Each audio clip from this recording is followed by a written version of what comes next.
Të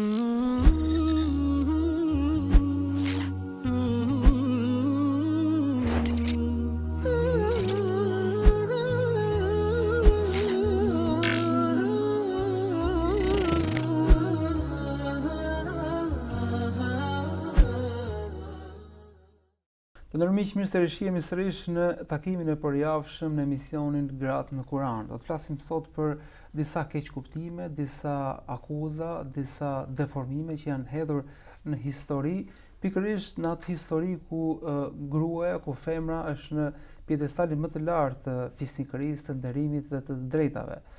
Historikisht qenia e saj si një qenie e brisht ka qenë vazhdimisht ekspozuar ndaj abuzimeve, ndaj keqtrajtimeve. Po ndërkohë Islami erdhi si një korrigjim e gjithë kësaj çka kishte ndodhur me gruan në historinë njerëzore dhe vendosi piketat e të drejtave të saj.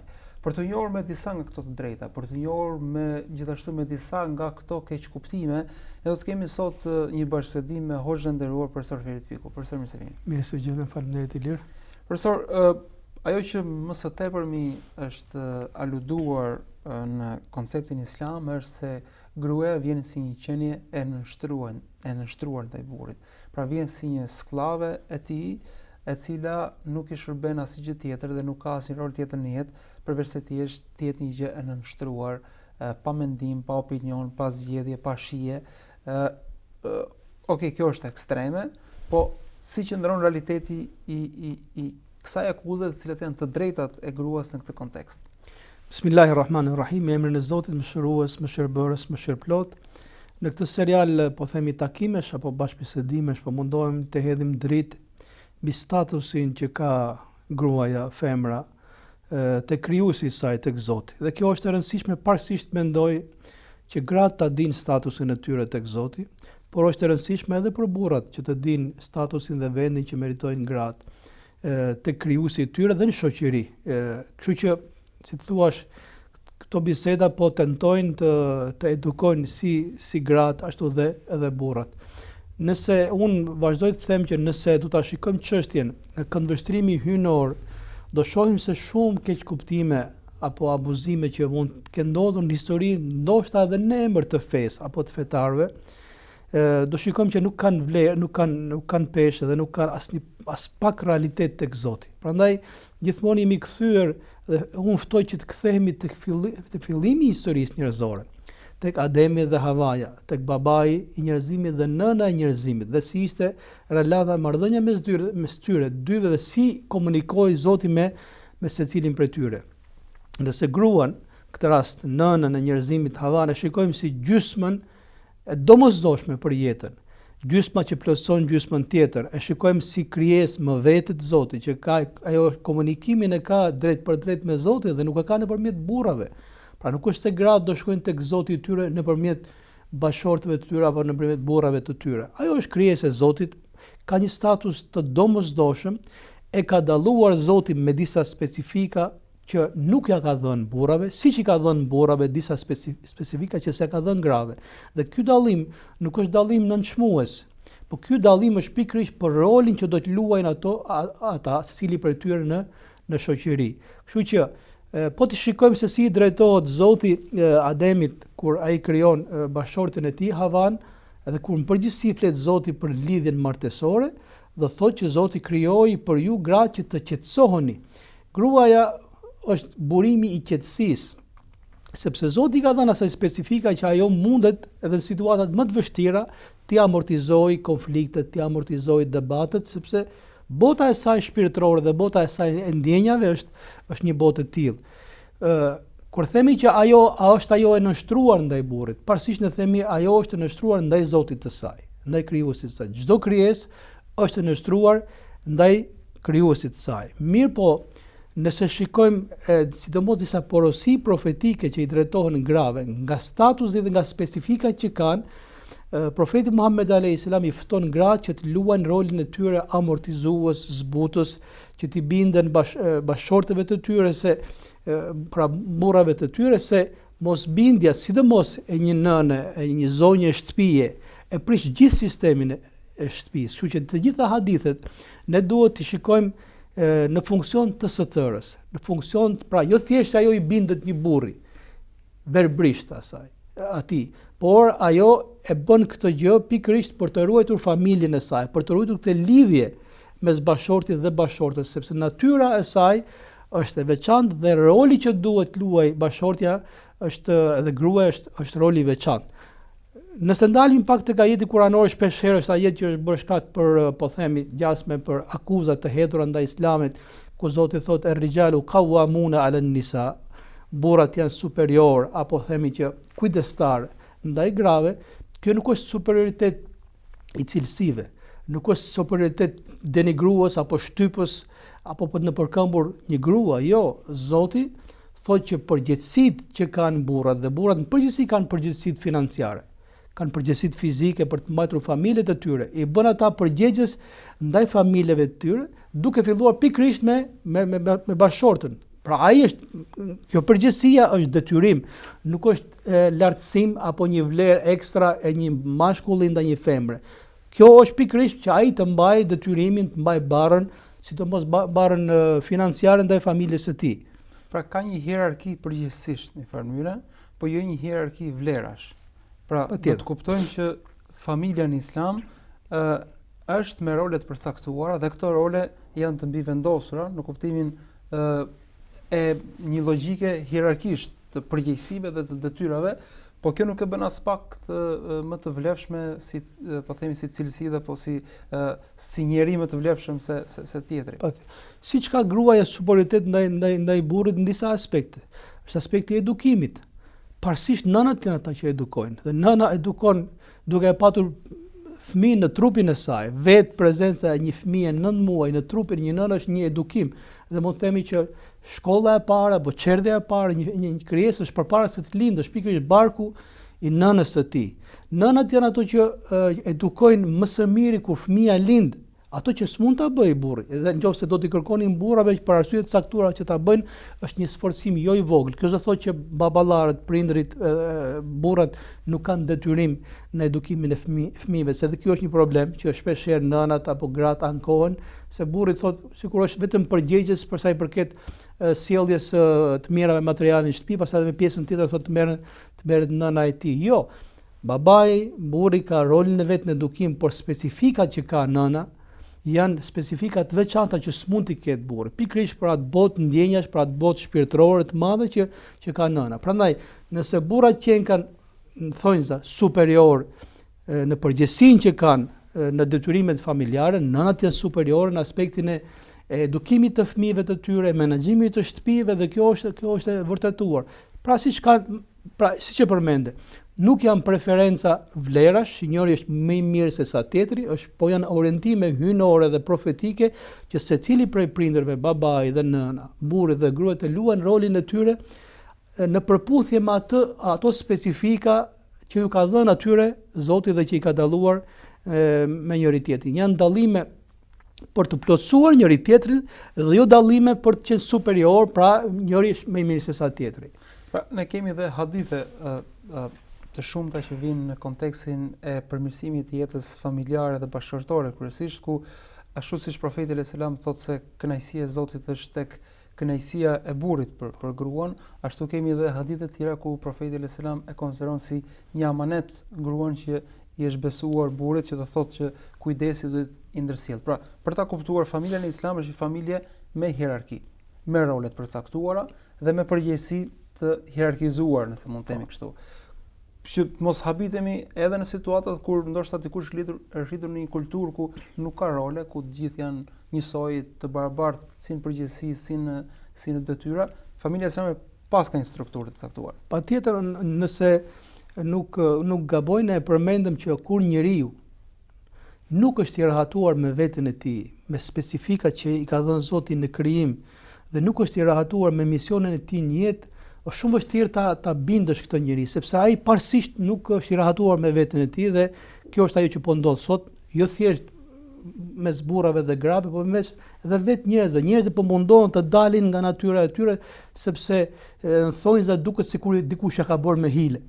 Pse duhet ta bëjë diçka të tillë? Kjo është tamam është është djallëzore, sepse djalli këtë objektiv ka patur që në fillim, unë do ta nxjerr njeriu nga natyrshmëria e tij.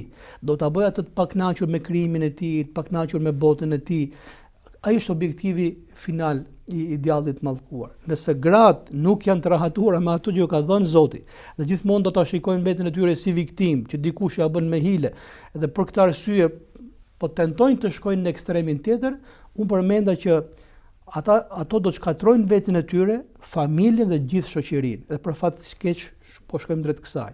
Prandaj kur themi që roli i nënës, i gruas është specifik, është vendimtar, dhe ato që mund ta bëjë një nënë, që mund ta bëjë një bashortë, një grua, një motër, nuk mund ta bëjnë burrat. Edhe po themi kjo bindje, ky respekt, ky bashkëpunim nuk duhet parë në nështrim, nuk duhet parë si denigrim i saj, po është pikërisht ajo të luaj atë rol që s'mund ta luaj dikush tjetër, atëherë njerëzit do të jenë shumë më të relaksuar nga ky aspekt. Kënaqësia e Zotit është kënaqësia e burrit, por kur burri urdhëron për diçka që është brenda kënaqësisë së Zotit, bindja ndaj bashortit konsiderohet bindje ndaj krijuesit, kur bindja që ai kërkon është po ashtu brenda kufive normal. Siç edhe kërkimi i kënaqësisë së bashortës është ai detyrim për burrat. Prandaj profeti Muhammed alayhis salam e dim përpara se të ndrojë jetë nga porositë që i ka, po themi, vulosur, dhe porositë e fundit janë porositë më të rëndësishme, sidomos kur i le një profet, në formë amanetin, amanet është për gjithë ummetin e tij, thotë ju porosis, ju lë amanet gratë se i keni marrë me premtimin e Zotit. Që do thotë, ai pikërisht do të parandalojë çfarë do lloj dhune apo shtypje apo ndrydhje që mund të bëhet në emër të asaj që ti je krijuar për mua, ti do të mbindesh mua, prandaj kështu ka thënë dhe Zoti, kështu ka thënë dhe profeti, do të mbindesh mua, të pëlqen apo nuk të pëlqen. Jo. Bindja është brenda kufive të Zotit, është brenda kënaqësisë së Zotit dhe është e dyanshme. Por në përgjithësi, kur kur gratë apo tregojnë rebelim, prishet e komplet familja. Edhe prandaj thash, nënat mbeten ato që janë shtylla e shtëpisë. Ajo shtyllë po që se dëmtohet apo rrezohet, prishet gjithë shtëpia. Po kjo nuk do të thotë kritikuar kultura e rebelimit si kulturë, pra thjesht rebelohesh për çdo gjë dhe në parë. Mirë, po familjet e mira apo lidhjet e mira janë të tilla që ashtu siç kemi bindje, respekt nga njëra anë, ka vlerësim dhe ka respekt nga krahu tjetër. Dhe modeli më i mirë është prap ngelet modeli profetik, sepse ai në thonjza, duke qenë dhe burr, po dhe profeti i Zotit, kur nuk ka kërkuar në nështrim të verbër, bindje të verbër, apo nuk ka dhënë urdhra të asaj që të nënçmojnë një grua. Prandaj thoshte profeti alayhis salam, thot nuk do të fisnikët prej jush s'kan për ta përdorur kur dhunën. Nuk mund ta përdor dhunën një burr që është fisnik. Dhe dora e profetit Muhammed alayhis salam s'ka goditur kur fëmijë dhe s'ka goditur kur një grua, sepse ai pikërisht e ka ditur që kjo brishtësi është aq e rëndësishme. Në kohë që dora ndaj gruas dhe ndaj fëmijëve përdori lirshëm, edhe për fat keq, edhe është përdorur lirshëm edhe dikush po thashun gjithmonë, ka qenë në emër më shumë të traditave dhe zakoneve se sa me arsyetim fetar. Se po t'ishte e tillë, do ta përdorte ai më i miri i njerëzve. Po profeti Muhammed alayhis salam tha, unë jam më i miri se gjithë ju për familjen time, prandaj mundoni të jeni të mirë me familjet tuaja. Dhe familja parsisht këtu është bashortja, është gruaja. Sepse nëse një person nuk ka respekt për bashortën e tij, automatikisht s'mund të ketë respekt dhe për fëmijët që lindin nga ajo grua, nga ajo bashortë. Thuhet që respekti më i madh ndaj fëmijëve është kur ti respekton nënën e tyre, sepse fëmia e shikon modelin të gjallë. Prindi mund të thotë diçka tjetër, por nëse vepron ndryshe me gruan e tij, faktikisht i ka dhënë tjetër model fëmijëve të tyre dhe ata pa vetdije do ta zbatojnë këtë, po themi këtë demagogji dhe ata në të ardhmen e tyre, të thonë diçka por nuk do respektojnë ata gratë e tyre. Prandaj edukimi, kjo lidhje, lidhja mes burrit dhe gruas, është një lidhje që duhet të parë si lidhje bashkëpunuese, plotësuese, secili plotëson palën tjetër. Çdo bindje apo çdo respekt është i dyanshëm, por nga që natyra e grave dhe roli që kanë është vendimtar, rebelimi, kundërshtimi, mosbindja ndaj grave, grave ndaj burrave, ajo është përbën kret familje dhe është vërtetuar kjo që tashmë kemi një civilizim që ngritur mbi këtë filozofi ka rënuar familjen, ka rënuar dhe shumë vlera shoqërore që me sa duket po duan dhe ti korrigjojmë. Nëse e ndalemi pak sërish tek ajo pjesa që shejtani vjen ndonjëherë me atë kurthin që as sikur të kisha jetuar në një kohë më të mirë, as sikur të kisha jetuar në një situatë më të shëndetshme, ata që i besojnë shkencës, që e kanë shkencën fe, do donin që të jetonin diku disa qindra vjet më para, sepse atëherë do të dali po themi ato zbulime shkencore ku njeriu nuk do të vdes, do të ndërtoj parajsin e tokë. Po ndërkohë në këtë kurth shpesh bien ata që besojnë tek Zoti, sepse do të donin që të jetonin në kohën e sahabëve. Po dikush ndoshta prej grave pastaj duke keq kuptuar dhe ajetet kuranore do donte të jetonte në një kader ku ajo mund të ishte një mashkull duke bërë punë më të mëdha. Pra, si është ky ndërveprim me kaderin, se ajo që Zoti ka përzgjedhur për ne është më e mira në kohë, në formë dhe në gjithë dimensionet. Nga kushtet e besimit është besimi në caktimin e Zotit. Dhe caktimi i Zotit duhet të parë Zoti cakton me urtësinë e tij dhe me mirësinë e tij. Dhe besimtari është i bindur që kur nuk do zgjidhte për veten e tij diçka më të mirë se sa Zoti zgjedh për krijesën e tij, pra personalisht. Njeriu mund të ketë fantazi, mund të ketë imagjinata, po sikur të isha kështu, po sikur të isha ashtu. Nëse është në niyetin e mirë, sikur të kisha pasuri më shumë, sikur të kisha dituri më shumë, sikur të kisha, thënë, këtë mundësi apo atë mundësi, nëse është në niyetin e mirë, kjo nuk ka problem. Po jo në niyetin që po mos kisha qenë unë burr apo mos kisha qenë unë grua, sepse kjo është të dalish jashtë caktimit. Pa jo në jetën e pakënaqësisë, e refuzimit. Të dalës nga një kategori në një kategori tjetër. Si më thon, po sikur të kisha qenë un profet, po sikur të kisha qenë un engjëll, s'ke pse shkon në imagjinat, po ti brenda asaj që të ka krijuar ty Zoti, ti mund të kishe fantazi apo imagjinata për mirë në aspektin e mundësive. Nëse njeriu e përmend edhe një herë, nëse njeriu mendon që do kishte zgjedhur për veten e tij diçka më të mirë, nëse ai nuk është i rahatuar me veten e tij, nuk është i rahatuar me atë që Zoti e ka krijuar, atëherë ky njeri kur nuk mund të bëj hajër. Pse se do të jetojë gjithmonë gjithë jetën e tij me këtë kompleks. Ama kur njeriu mund të imagjinojë për veten e tij dhe mund ta thotë diçka të tillë, kur ai do të dëshironte mundësi më të mira ekonomike, do të dëshironte dituri më të madhe, do të dëshironte ndoshta edhe më shumë fëmijë. Këto le të ketë njeriu, po jo të çojë në pakënaqësi ndaj krijimit të Zotit. Prandaj përmenda këtë që njeriu parsisht do të jetë i kënaqur me atë që si ka krijuar Zoti atë. Secili prej njerëzve ka specifikat e veta. Dhe ai që të duket ty sikur ka disa mangësi të mëdha, edhe ai ka disa pluse në krahun tjetër që ndoshta ti nuk i kupton. Njeriu do të niset nga gjendja aktuale në cilën është krijuar për të bërë më të mirën, por secili në rrugën e tij. Burri do të mendojë më të mirën për veten e tij, duke zhvilluar mundësi, duke zhvilluar aftësitë, po ashtu dhe gruaja më të mirën për veten e saj.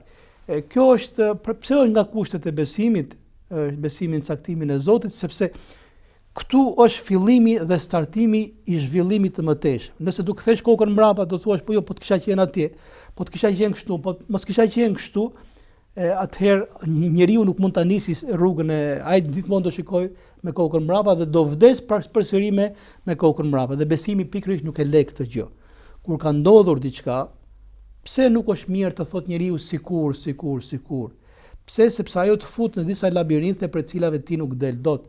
Por ama nëse ne sikurin e bëjmë për diçka logjike, sikur të kisha vepruar kështu më drejt, ndoshta do të kishte ndodhur kjo gjë, për të nxjerrë mësim për asaj që ka ndodhur, kjo është e lejuar, por jo për të ndryshuar një diçka që ka ndodhur, sepse Zoti nuk i do njerëzit të jetojmë në pishmalllik, e të vdesim në pishmalllik dhe në fund nuk kanë bërë asnjë gjë. Njerëzit që kanë bërë ndryshim nuk janë bërë pishman, për çfarë? Gjithmonë kanë parë përpara, gjithmonë kanë bërë më të mirën. Prandaj unë ftoj burrat të jenë të kënaqur me atë që i ka bërë Zoti të tillë, u ka dhënë disa specifika, u ka dhënë detyrime dhe përgjegjësi të caktuara, po ashtu edhe gratë të jenë të kënaqura me atë që ka caktuar Zoti, dhe unë mendoj që roli që kanë në shoqëri është ndoshta shumë vendimtar dhe shpeshherë është më i rëndësishëm se sa edhe vetë roli i burrave. Secili të jetë i kënaqur me ato që i ka dhënë Zoti dhe të kërkojë më të mirën duke i zhvilluar ato aftësi që na i ka dhënë Zoti. Përndryshe nuk do të jemi as vetvetja, nuk do t'i japim kënaqësi as vetes tonë, as familjes tonë, as bashortit dhe anasjelltas. Ndërkohë një prej po themi edhe akuzave që është hedhur ndaj Islamit si fe, po edhe si doktrinë, po edhe si civilizim është se ka frenuar arsimimin e femrës. Ndërkohë që ajeti i parë vjen me një kontekst nëse mund të themi kështu, leximit drejt për drejt, pra informimi. Pra ajeti i parë vjen lexo. Ky ajet sa ju drejtohet burrave, sa ju drejtohet grave, dhe çfarë thot Islami pastaj për ndërtimin, po themi intelektual dhe arsimor të femrës. Arsimi, leximi, edukimi kanë lidhje me një specifik që Zoti dalloi njeriu prej krijesave të tjera, me mendjen. Tash e lind pyetja, mendje kanë vetëm burrat apo kanë dhe gra? Kanë dhe gratë. Mendje ka patur gratë pra nuk e kanë aq të zhvilluar sa të burrat. Pastaj kjo e hyn pastaj në detaj. Mendje ka patur vetëm Ademi alayhis salam apo ka patur edhe Havaj. Kështu që urdhat kuranor në lidhje me adhurimin e Zotit, në lidhje me edukimin, në lidhje me arsimimin janë urdha që nuk bëjnë dallim mes burrave dhe grave. Dallim bëjnë vetëm specifikat e caktuara kur thash Zoti ka trajtuar dhe ka treguar mëshirë ndaj brishtësisë dhe ndaj aspekteve fiziologjike që kalon gruaja në momente të caktuara. Në pjesa tjetër është komplet është njësoj si për burrat edhe për gratë. Po t'ishte e tillë, atëherë gratë e profetit Muhammed sallallahu alaihi wasallam a do të kishin lexuar, a do të kishin mësuar. Ne kemi rastin e Aishës, Zoti qoftë i kënaqur me të, nëna e besimtarëve që është konsiderohet alimja dietare e sahabeve, ku shumë prej sahabeve, burrave, shkonin dhe merrnin mësim prej saj. Pra ajo ishte modernisja e tyre, ishte alimja e tyre, ishte edukatorja e tyre. Por mos llogaritur se sa gratë tjera, do të thonë që mësoni. Po t'ishte një diçka e tillë e bazuar fetarisht, atëherë si ka mundësi që shumica e dietarëve në radh parë janë edukuar nga nënat e tyre.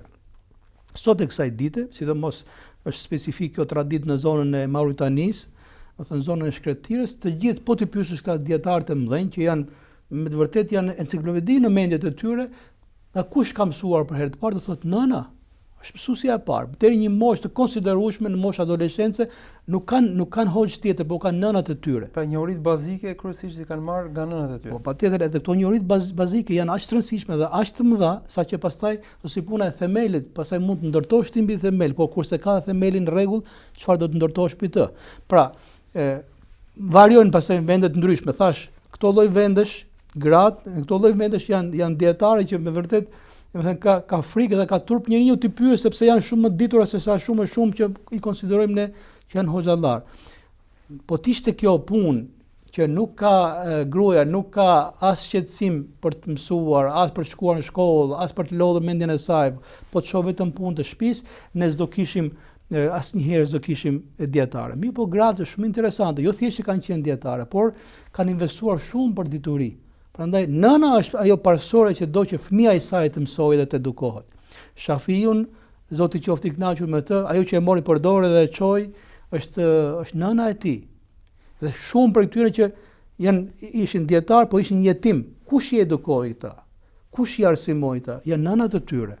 Kur e pa që mbaron, po themi, nëna se çfarë mund t'i jap fëmijës saj, e merrte dhe e çonte tek një dietar më i madh. Unë prandaj e përmend disa herë që nënat kanë qenë shtyllat e këtij civilizimi. Nëse kemi shoqëri të caktuara që kanë pas kompleksin që gratë nuk kanë pse mësojnë apo mësojnë gjërat kryesore që kanë lidhje me shtëpinë, nuk kanë pse përzihen në pjesën tjetër, kjo është pikërisht kompleksi I këtyre njerëzve. Por andaj edhe shoqëritë të shtuqura muslimane I shikojmë se dallojnë shumë nga njëra tjetra. Në disa vende gratë janë shumë të arsumuara dhe s'u ka ardhur asnjë sherr këtyre shoqërive. Se më thot dikush, po kur arsimohen, kur mësojnë shumë, pastaj sillin fesat, sillin shkatërim. Jo, përkundrazi. Sherri mund të vijë fare mirë dhe nga ato që nuk janë arsimuar.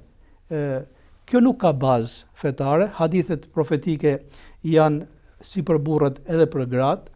Do thonë prej mirësive të Zotit është mësimi I diturisë, qoftë burr apo qoftë grua, ndoshta se vetë specifikat e burrave, angazhimet, udhëtimet e tyre, se dituria shpeshherë është marrë nëpërmjet udhëtimeve, nëpërmjet angazhimeve të jashtme, I kanë favorizuar burrat që të jenë më, po themi, më në qasje me diturinë, por kjo s'do të thotë që janë anashkaluar dhe janë lënë pas dore gratë e tyre. Tjetër gjë është se çfarë mëson njeriu, qoftë burr apo grua. Kë quajmë mësim, kë quajmë edukim, kë quajmë arsim, kjo është gjë tjetër, por Nuk mund të themi kur që privimi i gruas nga dituria, nga edukimi, nga arsimi ka sjell hajër. Unë them që përkundrazi ajo sjell sherr dhe duke qenë i sigurt se mësuesi i parë, edukatori më i rëndësishëm për një fëmijë që do të jetë nesër një dietar, një politikan, një tregtar, një bashkëshort, është nëna. Pra një nënë e cila nuk është po themi arsimuar në kuptimin e njohurive të nevojshme që duhet të ketë mbi jetën, në Islam shihet si mangësi dhe jo vetëm si përparësi. E shohim, e dëgjojmë shpesh si ankesë nga kryesisht arsimtarë, të cilët kërkojnë aleancë në rrugtimin e nxënjes së fëmijëve, kërkojnë aleancën e prindërve të fëmijëve, që ata të jenë gjithashtu, po themi, në këtë betejë për të shtuar njohuritë e fëmijëve. Dhe një nën e pa arsimuar ose pa njohuri ka të vështirë që të jetë aleate në këtë. Nëse kërkojnë aleancë për prindërve, dhe kjo është shumë e drejtë, aleancën më të fortë duhet ta kërkojnë me nënat e fëmijëve, sepse thash specifika është e tillë që nëna gjithmonë ajo edhe këshillën e jep në fazën fillestare. Unë përmend është faza e themelimit të personalitetit të fëmijës. Pastaj kur ne gabojmë një aspekt, mendoj unë, Ilir, ne quajmë informacionin dituri. Ndoshta mund të ketë burri më shumë informacion për arsye të angazhimit, por nuk është thjesht informacioni dituri. Dituria është pikërisht ajo urtësi, ajo është ajo edukat, ajo nxitje për të punuar për mirë, që nënat në përgjithësi e kanë patur.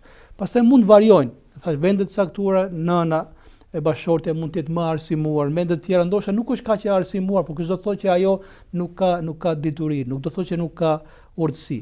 Por unë them, Islami ka kërkuar që qoftë në aspektin e informacionit, në aspektin e diturisë, në aspektin e mësimit të nxënjes, i ka dhënë urdhat si për burrat edhe për gratë. Thash, mund ta quaj nënën ajo mësuesja e heshtur, është mësuesja që nuk duket, por pastaj të gjithë ndërtojnë mbi të. Edhe unë e shembulleva me rastin e themelit, kur i vendos themelet e shëndetshme nëna, çdo kush mund të ndërtojë pastaj mbi ato themele. Profesor, lista e akuzave dhe keqkuptimeve ndaj gruas në Islam është e gjatë. Ne bëjmë një shkputje shumë të shkurtër dhe i kthehemi sërish temës tonë, ndërkohë miq, shihemi pas pak në pjesën e dytë.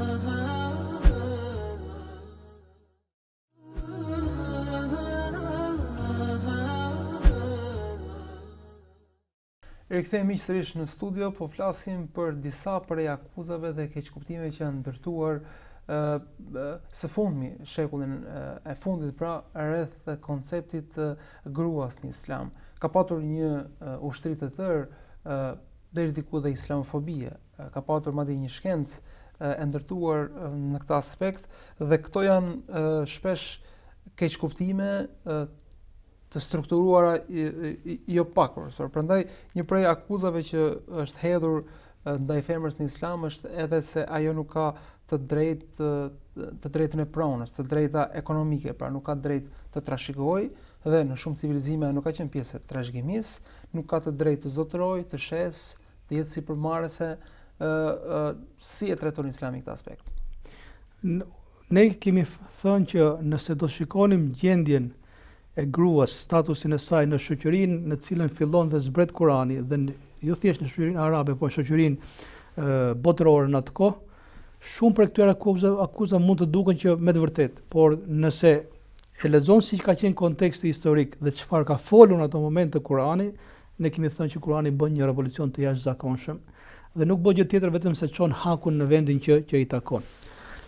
Për fat keq, pastaj kemi përmendur që ndoshta aplikimet e muslimanëve, duke u bazuar nga traditat dhe zakonet e tyre, ndoshta paaftësia e tyre për të çuar hakun në vend mund të jenë bërë shkak për disa prej këtyre akuzave. Prandaj as e para dhe as e dyta nuk kanë lidhje me ato që ka zbritur Zoti në Kur'an dhe ato që ka aplikuar profeti Muhammed alayhis salam. Kemi një faktor të tretë që çon në rritjen e numrit të këtyre të ashtu quajtur akuza apo pretendime në lidhje me gruan në Islam, është pikërisht kjo gjendje e çorganizuar, e çorientuar që po jeton bota në përgjithësi. Edhe unë mendoj që janë vetë gratë ato që po shfaqin pakënaqësitë e tyre nga lëvizje të tilla ekstreme, që duan ta nxjerrin totalisht gruan nga natyra e saj në emër të barazisë, po që nuk do të ndodhi gjë tjetër përveç se do të çojë në një prishje të gjithë identitetit, të natyrshmërisë, gratë nuk do të jenë të rahatura me vetët e tyre nëse vazhdojnë në një rrugtim të tillë dhe thjesht do të shkatrojnë dhe pjesën tjetër të shoqërisë. Pra, shumë në emër të këtyre lëvizje të ashtu quajtura moderniste apo feministe apo të ekstremeve, këto janë edhe këto janë shkaki këtyre shpesh herë këtyre pyetjeve.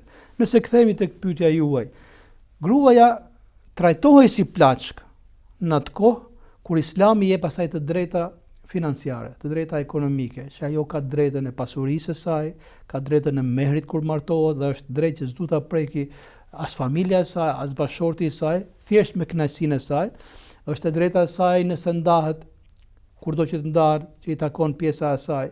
Zoti thot, ka shumë ajete kuranore, nëse keni premtuar diçka, duhet ta jepni me patjetër ato, mund ta merrni me haram një diçka që nuk ju takon juve, se shpesh herë ka qenë kjo që edhe kur premtohej, po themi, s'ka problem se kjo është në familje, kështu që po e përdor unë brenda familjes. Ajo është e drejta e saj. Nëse do të shikonim të drejtat financiare, do t'i rëndisnim, do shikojmë që ndoshta edhe ne edhe shumë që pretendojnë që janë korrekt apo majnë drejtësi me gratë e tyre, ndoshta do ta gjejmë veten se si jemi korrekt siç duhet në lidhje me këto drejta financiare. Pra, në një kohë që gruaja trajtohej si plaçk dhe nuk llogaritej kurrë si njeri, por thjesht shihej si mall, që blihej, shitej, do thënë nënshtrohej, Kurani jep asaj të drejta të plota financiare. Pra, gruaja ka drejt të bëhet pjesë e trashëgimisë së babait saj. Patjetër. Fillimisht. Por në momentin që ndahet trashëgimia, ajo ka pjesën e vet, sepse kjo nuk ka pas ekzistuar madje në shumë vende edhe në Perëndim, kjo e drejtë deri vonë nuk ka ekzistuar. Ajo është pjesë e trashëgimisë së pari. Pjesë e trashëgimisë me ato specifika që Zoti thotë në Kur'anin famlar që mashkulli merr 2 fishin e trashëgimisë së gruas dhe kjo nuk është padrejtësi, por është pikërisht që ai të mbajë përgjegjësinë financiare ndaj familjes, sepse ai ka detyrimin parësor për të mbajtur familjen, për të shpenzuar për familjen e tij dhe në përgjithësi pasuria e gruas është e saj, është personale. Nëse ajo dëshiron ta ndajë me familjen e saj, është në dorën e saj. Por pasuria e burrit është e familjes. Është e familjes.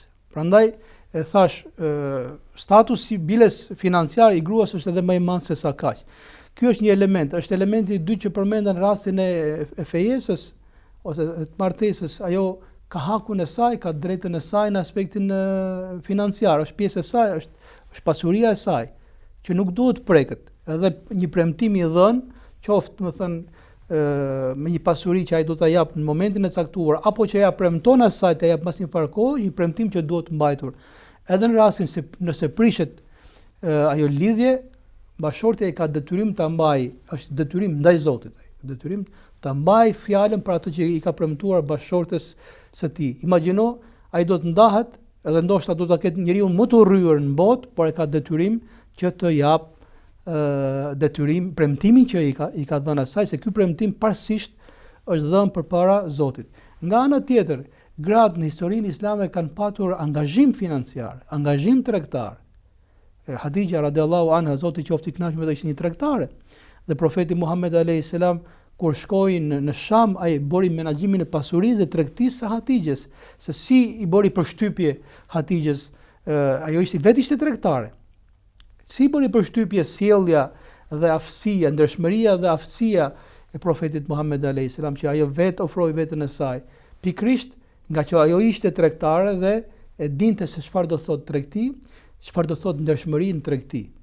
Dhe këtë Islami nuk e rënoi, nuk tha që pasuria do të jetë vetëm në dorë të burrave dhe gratë thjesht merren me kuzhinën e punë të shtëpisë. Gratë kanë patur pasuri, historikisht kanë patur pasuri. Madje thuhet në kohën e Omerit, Zoti qoftë i kënaqur me të, ai përgjegjës për tregun që po themi bënte atë kontrollin e peshorës, e cilësisë, e gjitha, vendosi një grua. Imagjino, ai vendos një grua përgjegjëse për tregun. Pra kryeinspektore po e tregut. Ishte një femër që do thotë duhet të njihte edhe ligjet e tregtisë, edhe duhet të ishte po themi kompetente për atë vërtetim. Edhe prapë në lidhje me Omerin, teksa ai mbante një hutbë në lidhje me trashëgiminë e grave, çështjen të mehrit, ai tha që unë mendoj që nuk është kjo kohë, tha po duhet të ulet çështja e mehrit, edhe u ngrit një grua dhe tha, a ke ti të drejta dhe kompetencë që të heqësh një të drejtë që na e ka dhënë Zoti i gjithësisë.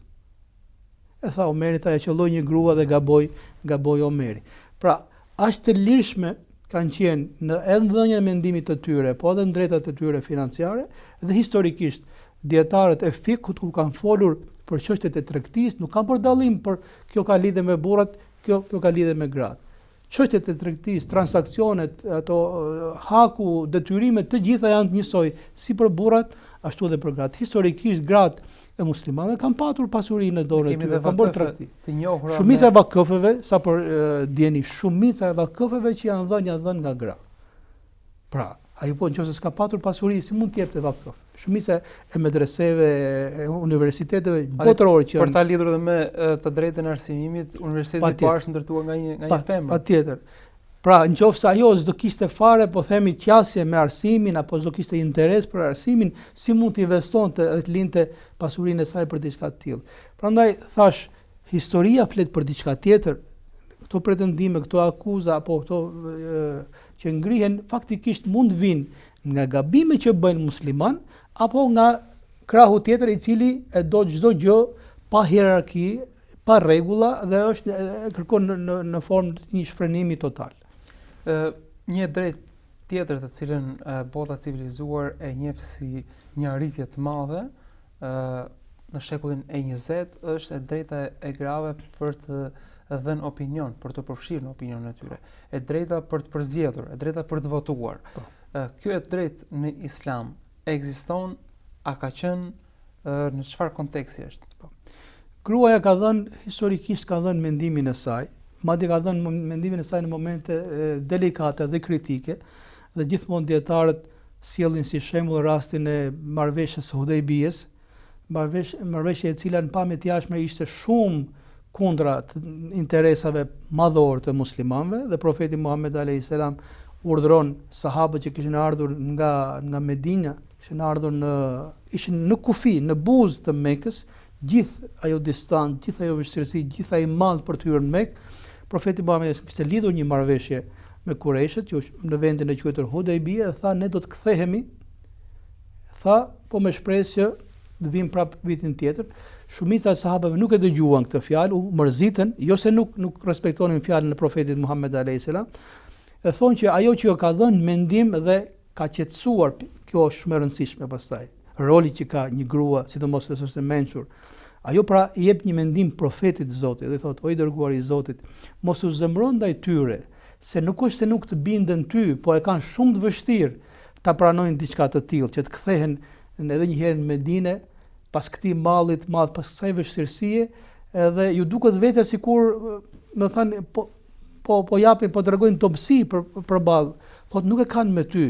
Thotë unë të këshilloj, ngrihu ti, qethe kokën tënde dhe preje kurbanin tënd, pastaj ata do të vazhdojnë të bëjnë të njëjtën gjë siç ke bërë ti, për të bindur se ata të respektojnë dhe të binden ty. Pa i dha një opinion, rreth para qetësoi profetit Muhammed sallallahu alaihi wasallam, Ummu Seleme, e dyta i dha një mendim, një opinion.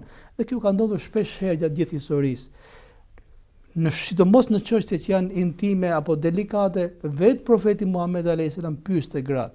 Omer radiallahu anhu pyeste gratë. Pra nuk ka qenë kjo ideja që nuk pyeten, nuk kanë mendimin e tyre, kurse ajo që është më vendimtare është kur është zgjedhur Uthmani radiallahu anhu, Abdurrahman ibn Auf, i cili shkoi shtëpi me shtëpi, i pyeti njerëzit nëse donin që Uthmani të ishte prijes apo të ishte Aliu, se ishin dy kandidatura, tha kam pyetur në çdo shtëpi, kam pyetur burrat edhe gratë. I ka pyetur të gjithë pa përjashtim. Prandaj thuhet e drejta e votimit dhe dhënies mendimit është në shumë vjetër në Islam. Është sa vetë Islami, sepse janë pyetur.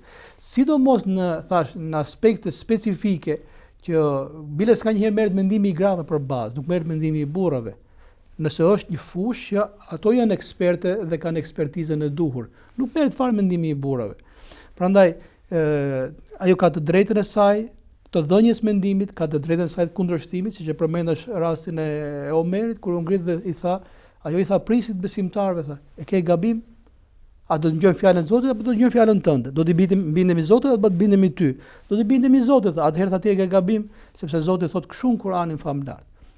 Pra, po të ishte kultura që ku ka drejt gruaja të flasi, Omeri do thoshte, unë jam prisi besimtarëve, ulu mbaj vendin tënd, fal namazin tënd dhe shkon në shtëpi, s'ka që duhet kjo punë. Po çfarë tha? Ja qelloi një grua dhe gaboi Omeri.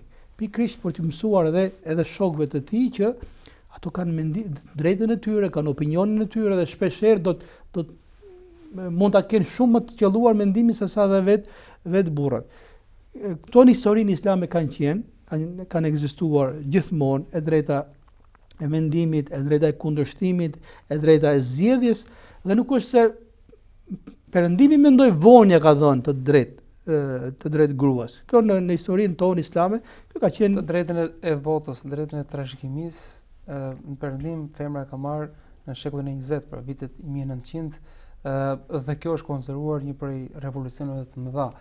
Pra, në këtë kontekst, muslimanët dhe Islami nuk ka asgjë për tu kompleksuar dhe për të fshehur, madje është pjesë e historisë dhe krenarisë së tyre që femra e ka gëzuar këtë drejtë që në fillim. Profesor, unë falenderoj shumë për këtë shpjegim. Shumë faleminderit edhe për jush. Miq, folëm edhe në këtë takim për disa prej të drejtave që femra i gëzon në Islam, të drejta dhe atribute që i ka dhënë krijuesi i tij dhe jo të drejta që thjesht i ka marrë në rrugtimin e historisë dhe të përpjekjes së saj, çka nëse është kështu edhe mund të humbasin. Jo, Kurani është ai që i cilëson këto të drejta dhe çdo aplikim i detyrimeve që ajo ka është duke qenë hatri i Zotit, duke qenë motivi për kënaqësia e tij dhe jo detyrimisht nënshtrimi apo kompleksimi i saj. Shpresoj që gjithë ky interpretim, ky shpjegim të bëjnë qartësim të rolit të femrës si grua, si nën, si sipërmarrëse, si edukatore dhe si bashkëshorte. Ju falenderoj që na ndoqët, do të jemi sërish të javën e ardhshme me një tjetër temë. Deri atëherë, kalofshi sa mirë.